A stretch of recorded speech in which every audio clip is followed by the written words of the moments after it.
Good evening, I'm Ces Oreña-Drilon. I'm Pauline Verzosa. And I'm Shawn Yao. The big stories tonight. Transport groups took to the streets to protest unabated oil price surges and the suspended fare hike. They promised to stage more rallies until the government provides more clear relief from the crisis. And the ongoing Middle East conflict sends the Philippine peso to a fresh record low. It closed today at 60.1 against the US dollar. But it's not all bad news. In Cebu, one petroleum station let motorcycle riders gas up full tank for free. Hindi pa kami yung sasabihin nila, ayuda. Thanks God pa kami. Na para sa ganun, walang kwenta ang gobyerno. We are trying to para makapagbigay ng subsidy, para makabigay ng tulong. The problem is masyadong malikot ang presyo ng langis. So we are still adjusting right now. Marami po ng mga commuters ang nakakaunawa sa problema ng super. Kanya nagtataka po ako bakit ang Pangulo hindi kami naunawaan. Jeepney groups held a nationwide strike today, calling for better government handling of soaring fuel costs. The scheduled strike came a day after President Bongbong Marcos stopped the announced fare adjustments for today, announcing other alternatives to help the ailing transport sector. News 5's Maricel Halili with this report. A day after President Bongbong Marcos put the brakes on the public transportation fare hike, Piston pushed through with its Tigil Pasada on Thursday, March 19. Joined by progressive group Bayan and other labor groups, Piston called on the government for long-term and not band-aid solutions to help the public through rising fuel prices.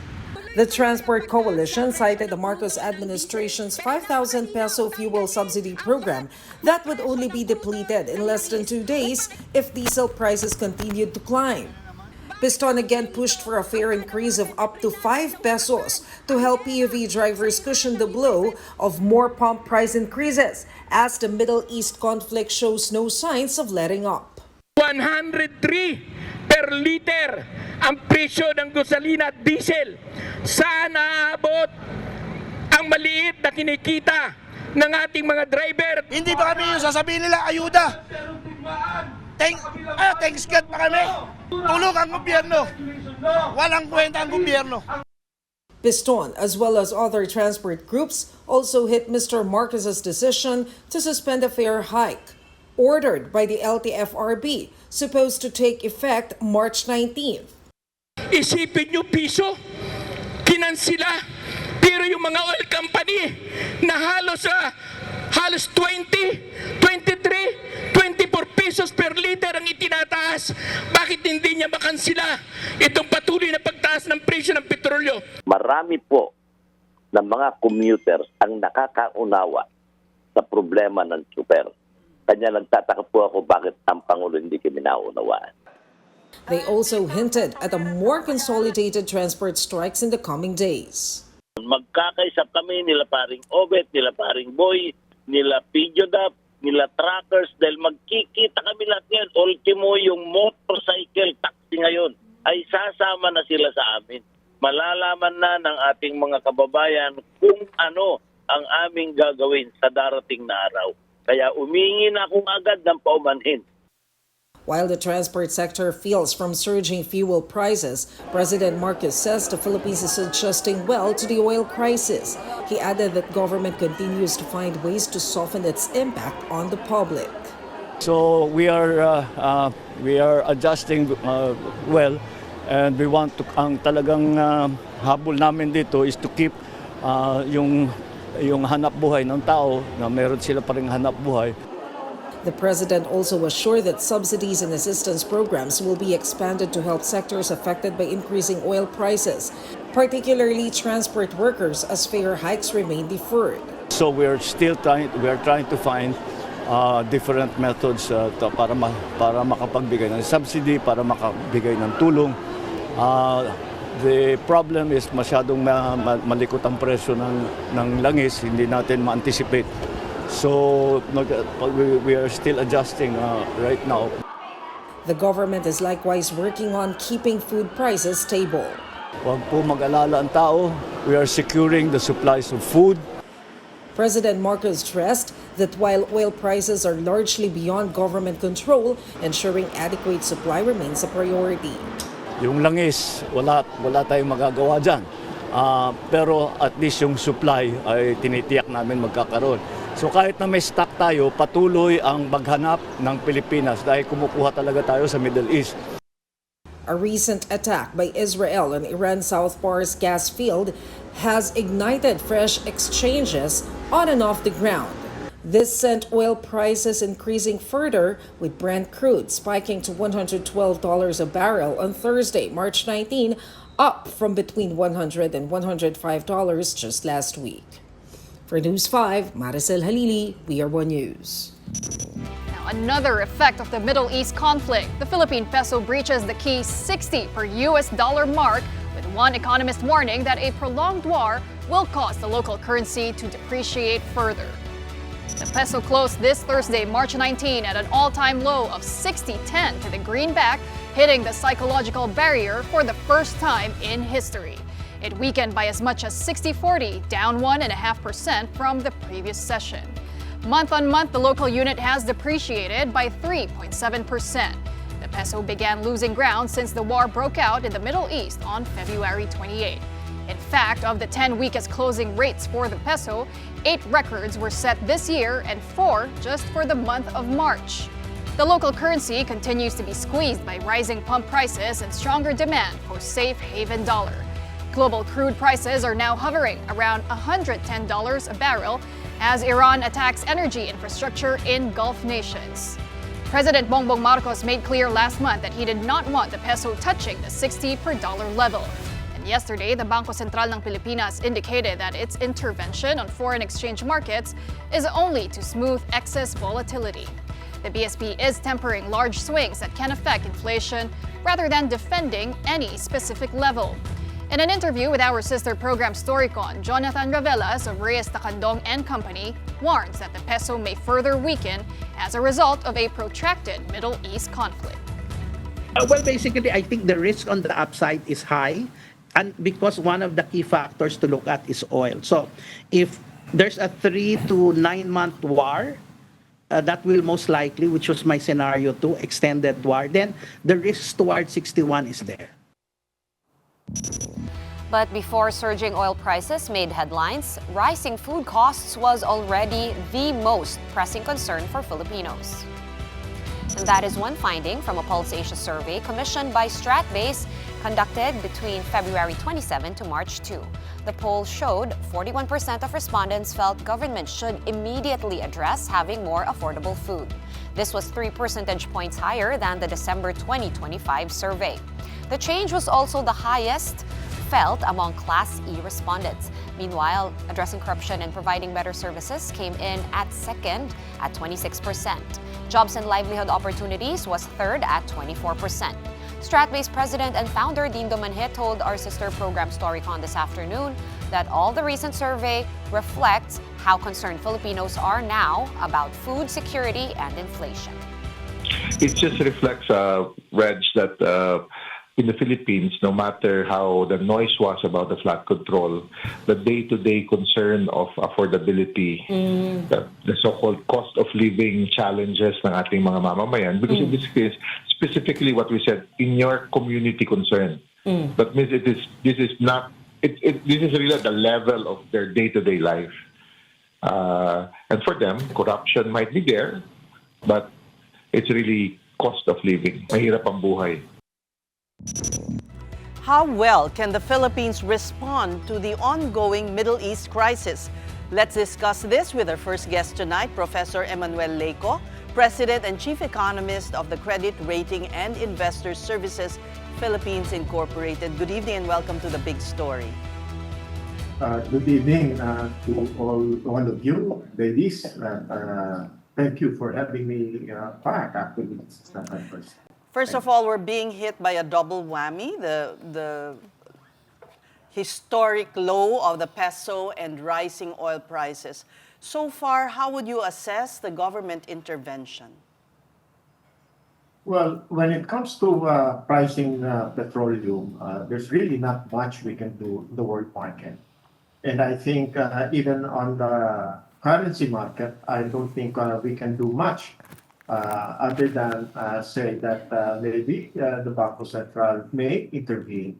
But the intervention of the central bank and any central bank for that matter is really limited. There's not much you can do. When the market moves, the government may not be able to do much, especially if the currency is on a floating environment. But already, for instance, Class D and E are very concerned about rising food costs. Where can the government intervene to address the vulnerable sectors to help mitigate the effect of the crisis? I think we have to go back to the structure of our economy. The economy is primarily driven by consumer spending, consumption, and more than 60%, even 70% of our GDP comes from household spending. Now, if our purchasing power is threatened, which is already happening with the weakening of the peso, I think that should be a source of a major concern for the government. So the purchasing power of the Filipinos is being threatened in two fronts. One is the weakening of our currency, and on another front is the inflation that is being triggered by the continuing increase of oil prices. So can we do anything there? I think the government will have to be more active, not necessarily on the financial or monetary aspect, but I think the government may consider doing more on the fiscal side. For example, right now, the consumers, the citizenry are already suffering from the high prices of petroleum in the market. They cannot handle that kind of increases, big increases in just a matter of days. I think the price of petroleum in the country has already gone up by about 40%. And in the meantime, minimum wage earners have not really moved when it comes to their income. In other words, people are being left on their own in managing continuing increases in prices. Yes, there are some initiatives of the government in terms of distributing subsidies or ayuda, but it has all become, in a very slow manner.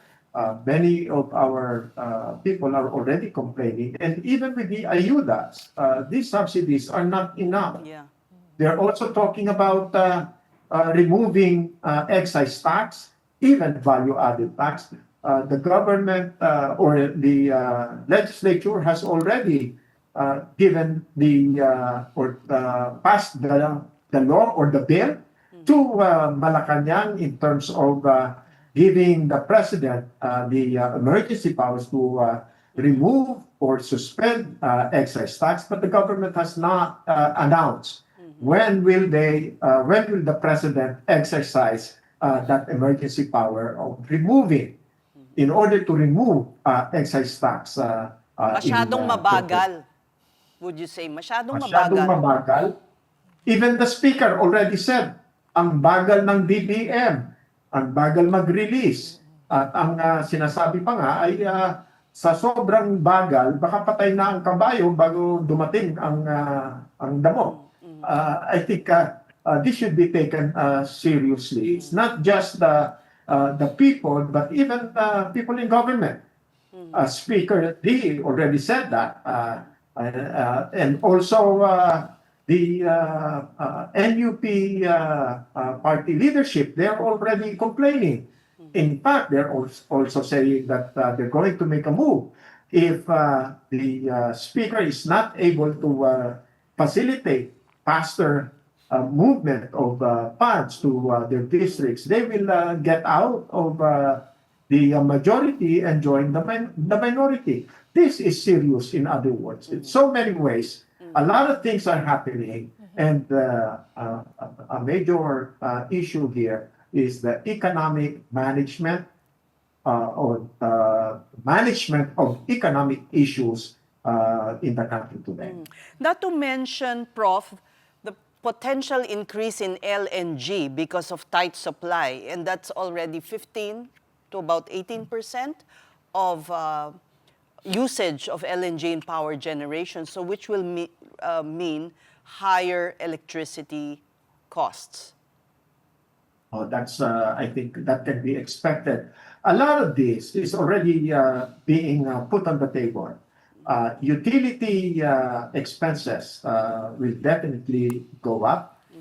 Water and electricity will have to go up. And then transportation, the first sector that is hit, they already said they need to have a fare increase. They were given 1 peso, pero nasuspinde. So galit na galit yung mga chuper, and I think we can understand that. They're asking for more than 1 peso. They were announced that it was announced that they will get 1 peso fare increase, but it was suspended. So the more people are frustrated, it seems that the people are more getting into a protesting mood. I think the protest in the streets right now are very reasonable. They are reacting to an issue that they are not expecting, or they are not feeling that the government is able to address. Professor, like you said, the BSP probably won't have any moves left anyways, but they do have some available tools still. And in terms of our fiscal space, do you see any room for government to maneuver? But the question there is, for how long? Because, I mean, our economy has already slowed down because of the slow disbursements by government, and now the pillar of it, household consumption, is also going to get hit. I think we have to learn from what we saw last year. During the fourth quarter, household spending slowed down, public spending slowed down, and that caused the economy to slow down instead of getting any closer to 5.5%, which was the reduced target of the government in terms of GDP growth rate. We only grew 4.4%. And this year, I think we'll be lucky if we are able to achieve that 4.4% that we saw last year. Last year, we did not have the effects of war in the Middle East.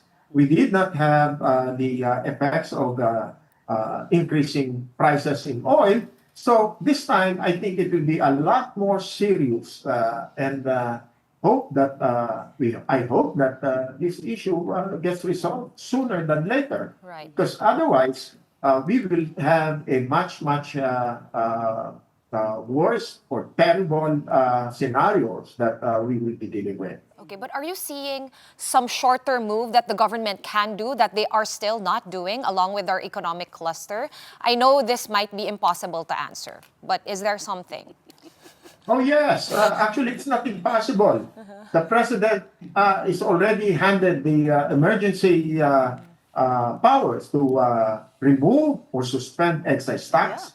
The president can sign the bill, Yesterday, sign it and enact the law, and suspend the excise tax or remove it. That's number one.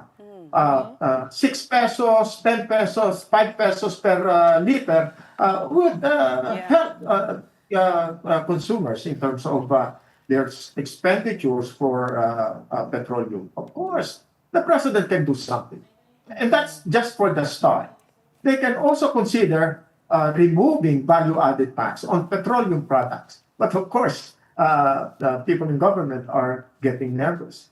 If they lose excise tax revenues and they lose value-added tax, they're estimating that they would lose more than 350 billion pesos in government revenues from excise and value-added tax. But remember, you know, there are many other things in the budget, in 2026 budget, that perhaps the government would be able to have some flexibility on, either to defer or suspend, defer, or even eliminate. Definitely, I think this is time for people to reconsider. Intelligence fund and confidential funds, they can be removed, suspended, and only leave intelligence funds to the military or the police.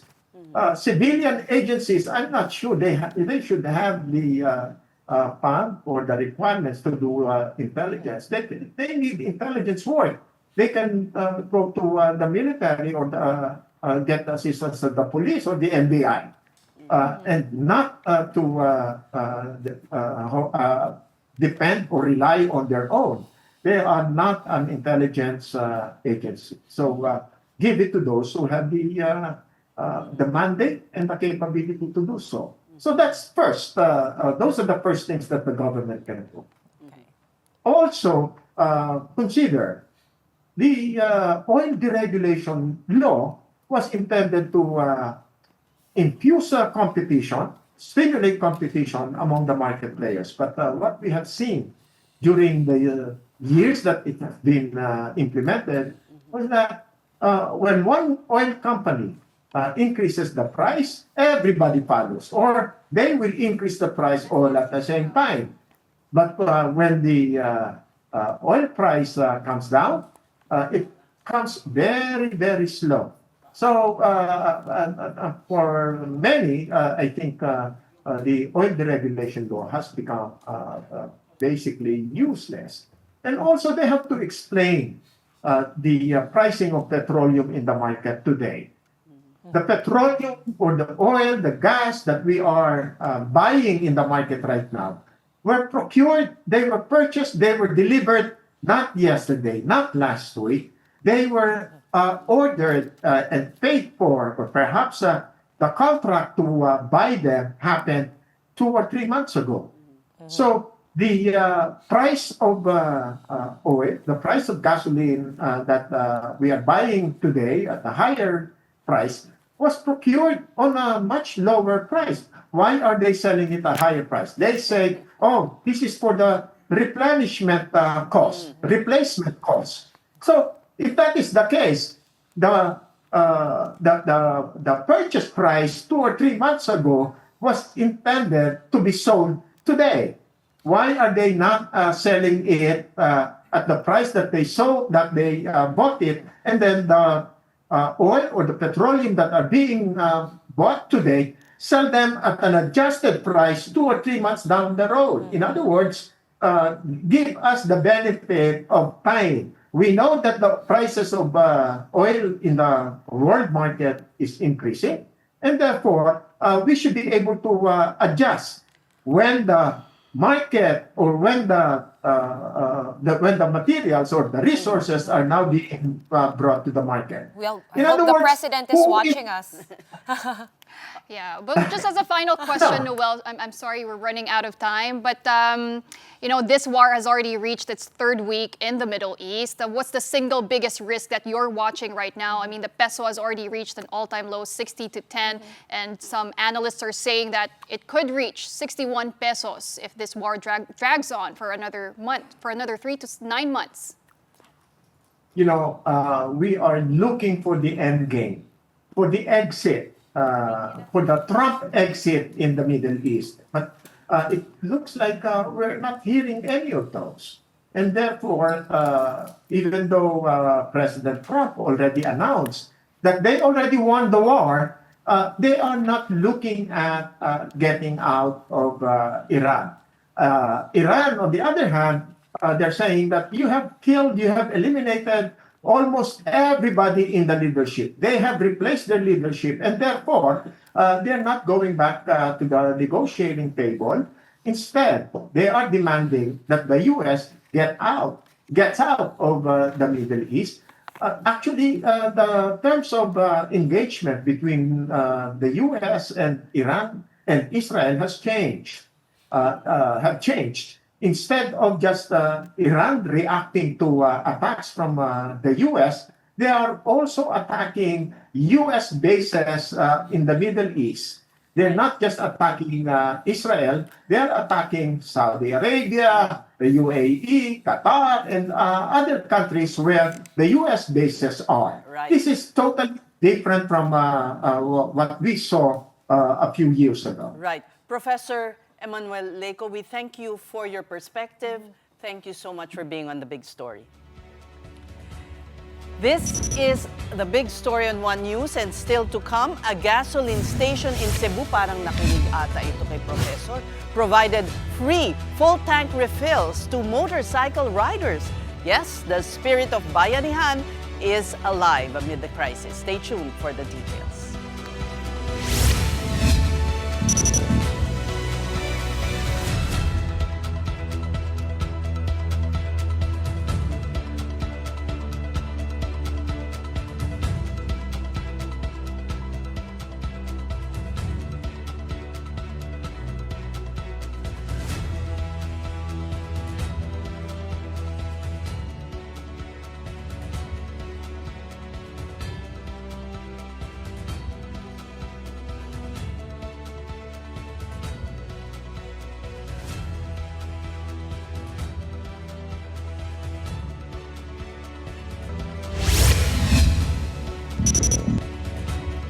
You're watching The Big Story here on One News. A teachers group is calling for a wage hike amid the rising prices of oil and other basic commodities. The Alliance of Concerned Teachers is pushing to raise the entry-level pay of educators to 50,000 pesos from the current 31,000 pesos. That's on top of a 3,000 peso increase in their monthly personnel economic relief allowance, currently pegged at 2,000. The group pointed out most public school teachers commute or ride motorcycles to work and that they are already buried in mandatory deductions and loans.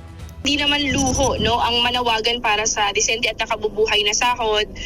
Matagal lang napag-iwanan yung mga teachers natin. Sinasabing kami ay tagapagluwal ng mga profesional, pero hindi naman profesional. Busabos yung sahod ng mga guro natin.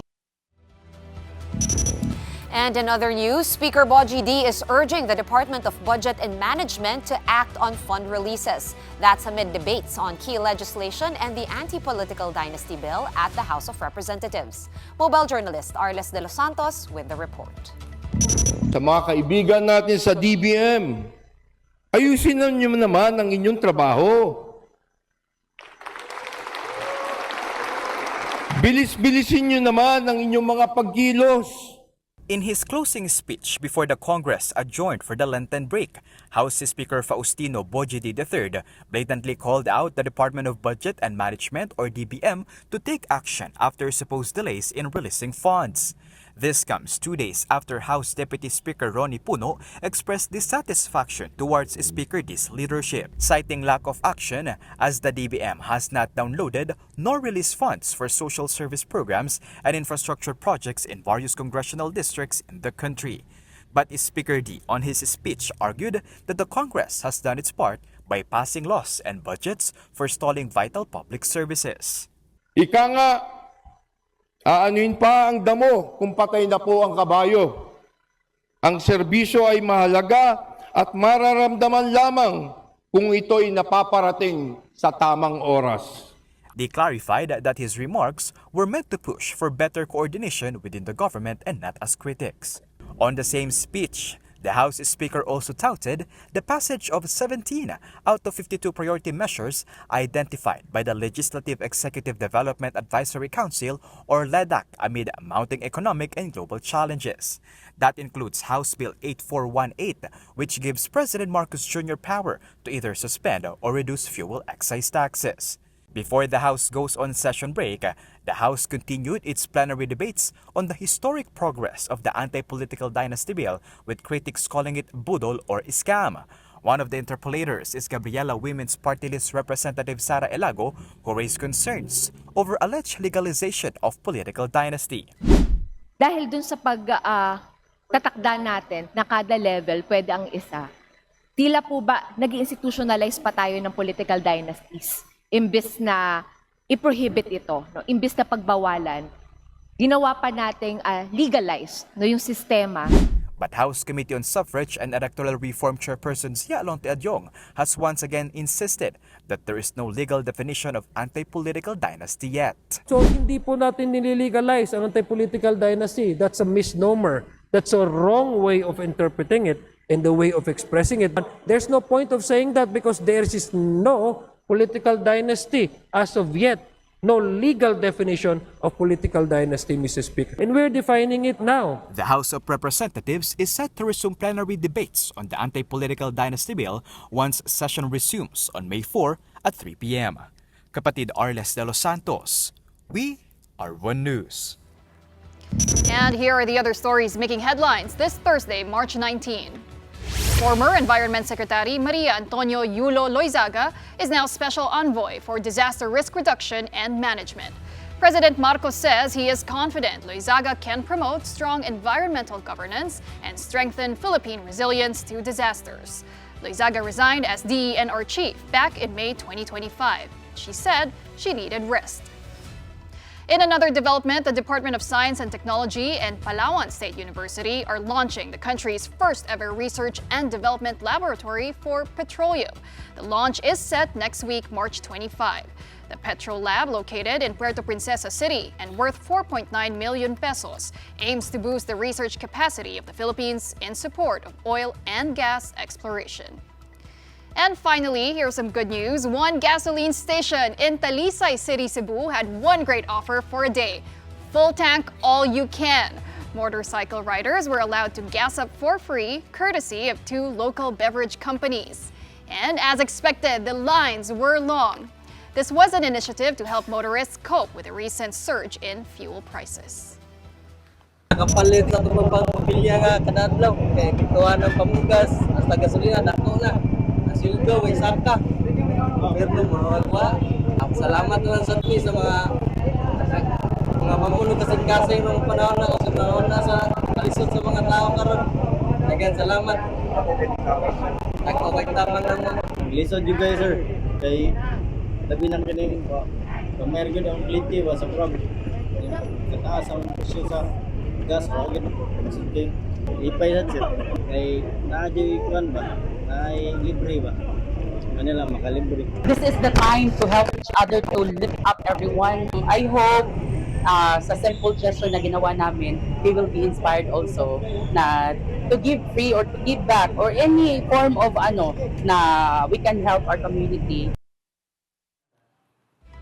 Meantime, a social enterprise converted plastic waste into 500 school chairs. And on World Recycling Day, March 18, the group turned over these chairs to 3 public schools in Parañaque. Mobile journalist Francis Rivera has this story.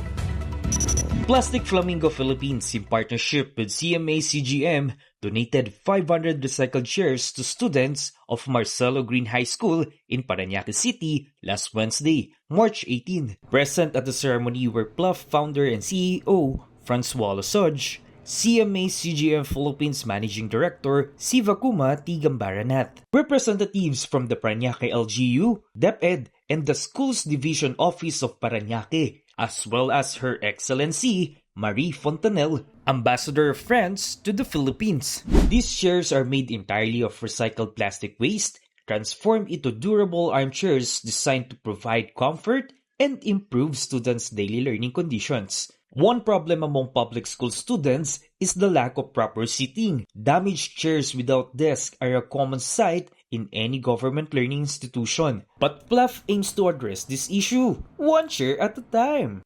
Every chair is 100% made of recycled plastic. About 21 kilograms of plastic in each chair that will not end up in the ocean.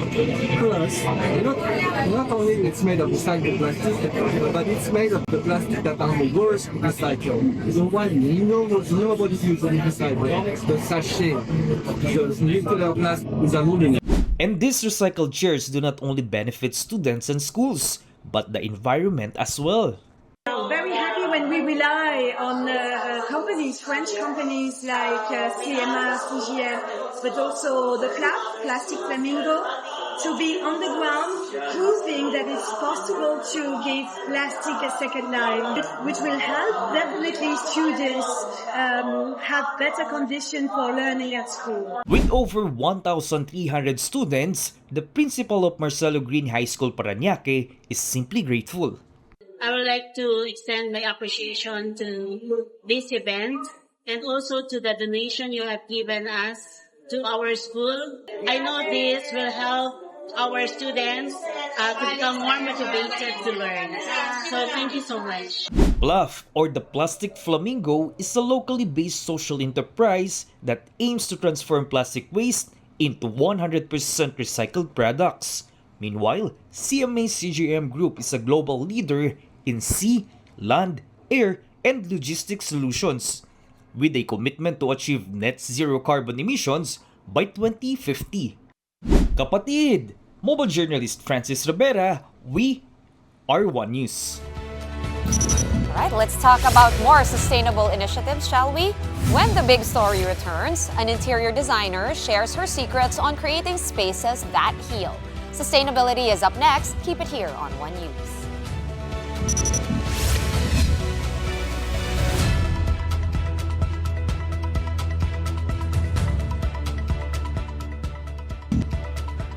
You're back on the big story. Tonight, let's step into a space that's quiet, still, and reflective.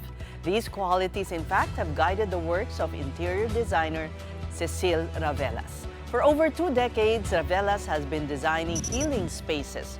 Her projects echo restoration and balance using stone, wood, weaves, textured neutrals, and soft metallics. In this year's World Bex 2026 exposition, Ravelas showcased Hinga, inviting exhibit goers to pause and reflect. It's time to put a spotlight on initiatives that move communities forward. Welcome to Sustainability.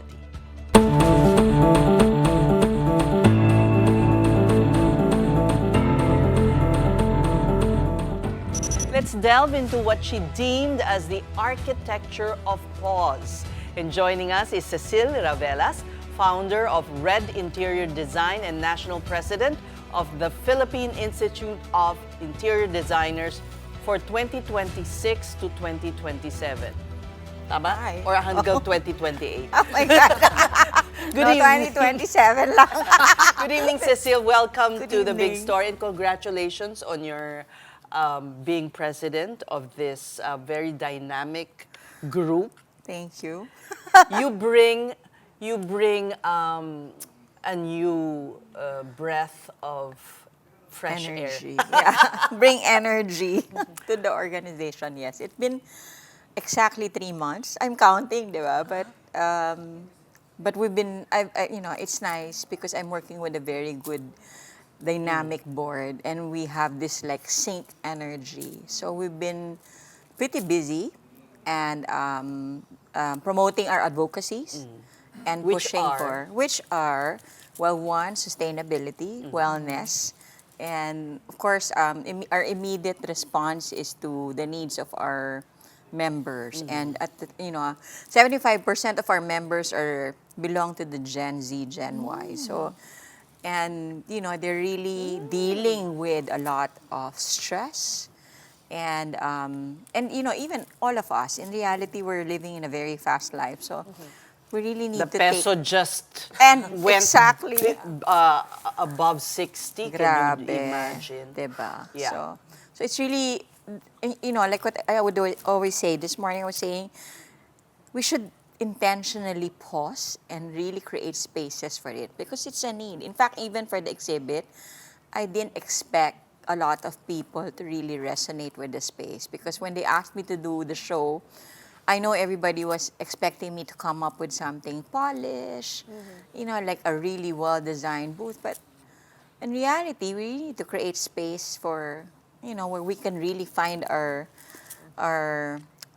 heal ourselves and reconnect with our inner selves. And so that's how Hinga came about. Is that a trend now in design? Yes, yes. You know, people are always talking about sustainability here in the Philippines, but wellness has not really.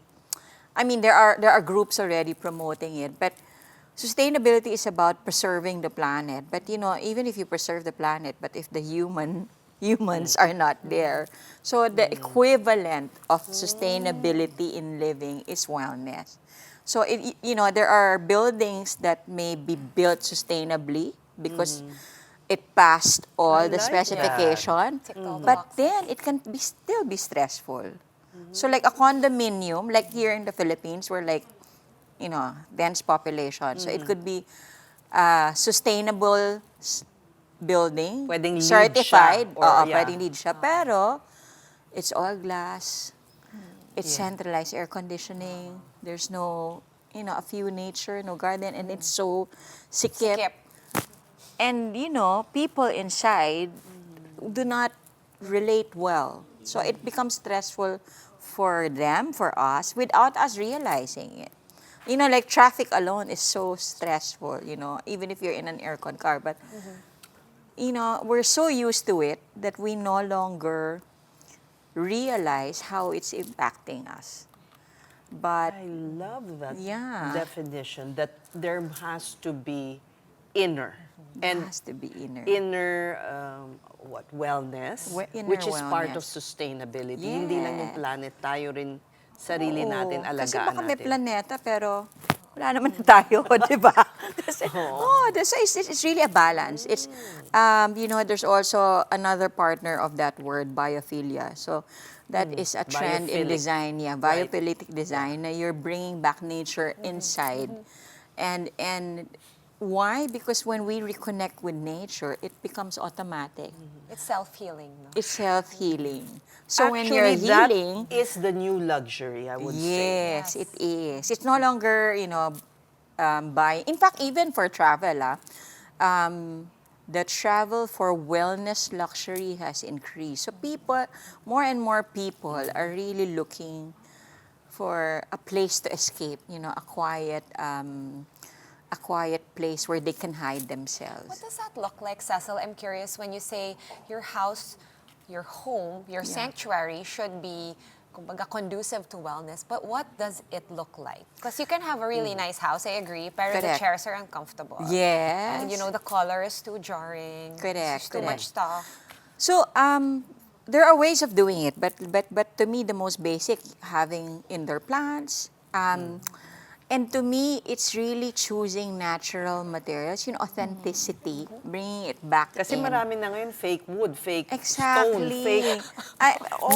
And you know, and we don't, exactly, so we don't really, it's fake. So it doesn't, you don't resonate with it. But you know what's interesting? It's like, you know, like a new concept to us, but here in the Philippines, it's so natural. You know, we talk about sustainability, but we've been living it. Our ancestors have been living it. Yung word na aliwalas, yung cross ventilation, every Pinoy knows it. But that's the very basic principle of having a sustainable and building a sustainable environment. Using natural materials like rattan, you know, our crafts, which is so common, but that is authenticity in material. So it's really just going back and Back to basic. Back to basic our talaga. roots. Back to our roots. Yeah. So that's why in PIID, my campaign is, how do we move forward to the future if we no longer know who we are? So That's very Jose Rizal of you. I know. He's my lolo. But in reality, you have to, diba? You have to know your history. You have to, I mean, we take it for granted, but I notice a lot of the younger designers now, they don't even know Philippine design history. Like, recently, Lord Calma passed away. They don't even know who he is. And he's like a founder.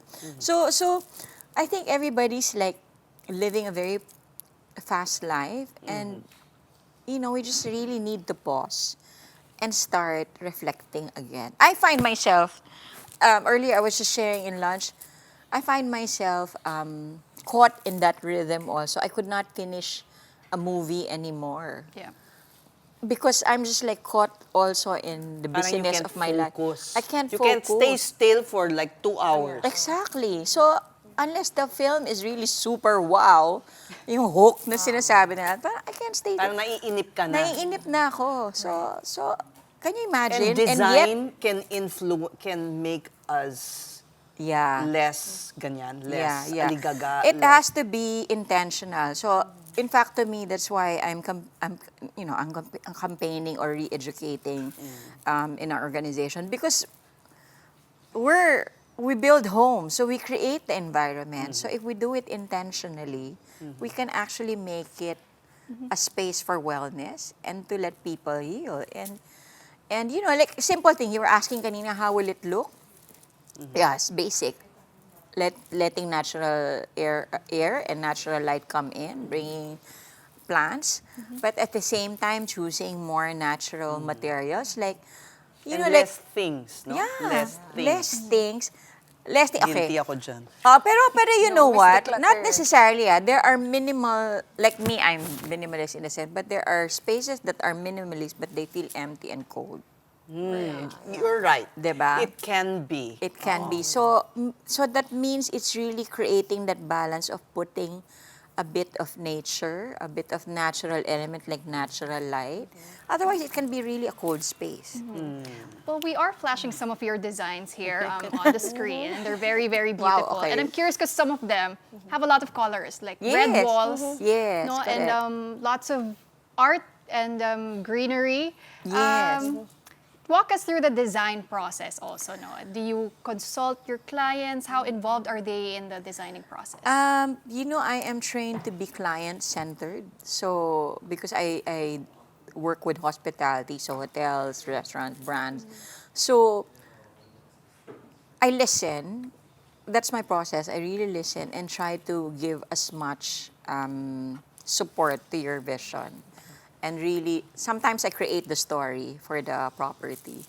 On a personal, for personal homes, it's the same thing. So I listen.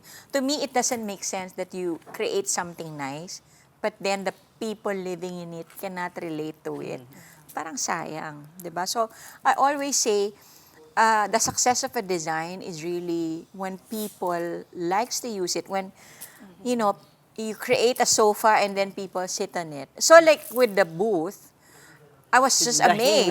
hinga booth, booth. Talagang someone was saying we should have charged entrance fee. They were joking because May nakatulog ba? yeah, they were really sitting, they were meditating, and then I left a sound bowl, and then they were playing with it.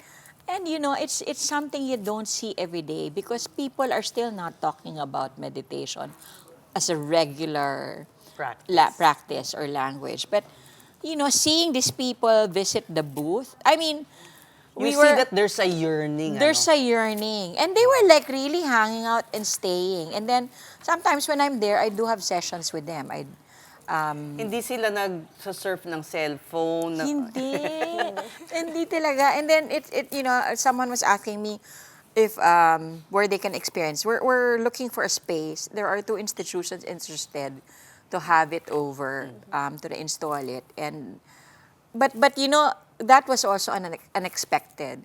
But when you're inside the booth, that's when you experience that, everything's so busy because it's an exhibit. But when you're inside, because of the barrier, you can really feel the energy of the space. What materials did you use? That hindi this siya design? mahal. Yeah. Hindi Was siya it plywood? Because ayan, i-flash nga natin ulit. Plywood lang pala yun. It's recycled actually. So it's a material that has been rejected for a project. So it's just like waste na. So what we did was to rebond it, recut it, and because otherwise it's a waste. And I said, why don't we create? And I intentionally made it that way in the sense that to show people that you can actually create something beautiful and something relevant from simple materials. Yeah. And so even the pillows are made of kacha. So it's still nice. People think it's an expensive Egyptian cotton. Sabi ko, no, that's just kacha. It's very IG worthy and very Pinterest. Yeah. Why that shape? Okay. It's like a womb or something. Yeah, it's like a womb. It's like a nest. I've been obsessed with that. Like a beehive. Because it's in a way when you're in an enclosed space, you're cocooning and it envelopes you. So that creates that feeling of safety, security, and that's when healing begins. Yeah. So, but of course, not everybody has that space in the house. So somebody was asking me, how can you create that? You know, sometimes it's just finding a quiet corner, Like a corner. doing your own routine, like opening the minute you wake up, open the window, get coffee, sit down, you read, you know, intentionally pausing.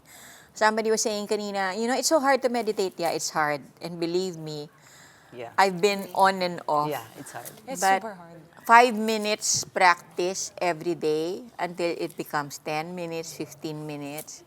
You just have to consciously And or how, intentionally want it. how has it helped you?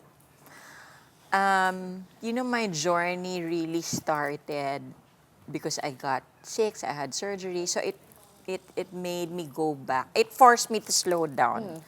And Siguro your body also was telling you, yeah, you need because to I'm like stop. always on the go then, like 24/7. I'm opening properties, I'm in the plane, I'm visiting factory. In fact, even when this exhibit was happening, we were like setting up 3 days of no sleep. And then during the exhibition, we were so immediately, Sunday, I was in Sama. I was doing my meditation. Yesterday, and I had to force it in my schedule. Tell us about Sama. You designed this studio, Yes. no? So it's a studio I designed. It's again an output of my healing journey with a friend. We just said, you know, I want to create a space where people can congregate, pause, and find healing. And so Malu, our friend, said, oh, why don't you we intend to do that. So we designed it. And it was last year that we opened and we never promoted it. But wow, every day is like a blessing. Like yesterday, I was doing Qigong. Before, it was just 5 of us. Now, there's like 10. And these are like... So you'll have to expand now. Yeah. Actually, Yeah. I was able Yeah. to do a sound bath there for my friend's birthday last month. In Sama? In Sama.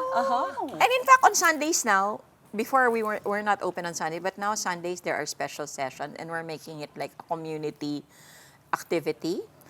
And people have been coming. So it's really needed. I guess people didn't know where to go. They didn't have the word for it. But, you know, there are pockets of wellness center that has been coming up. And it just shows that, you know. I like how you connect wellness to sustainability.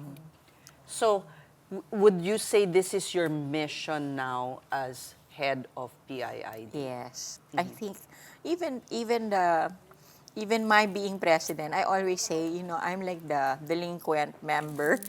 I'm a delinquent student.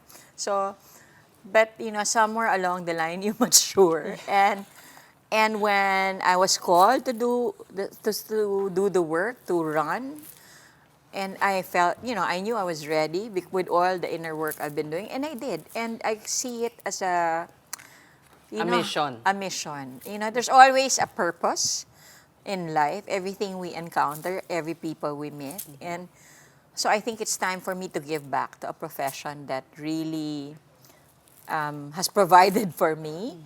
And, you know, and it's so, the timing is so perfect. You know, look at the chaos we're in now. Yeah.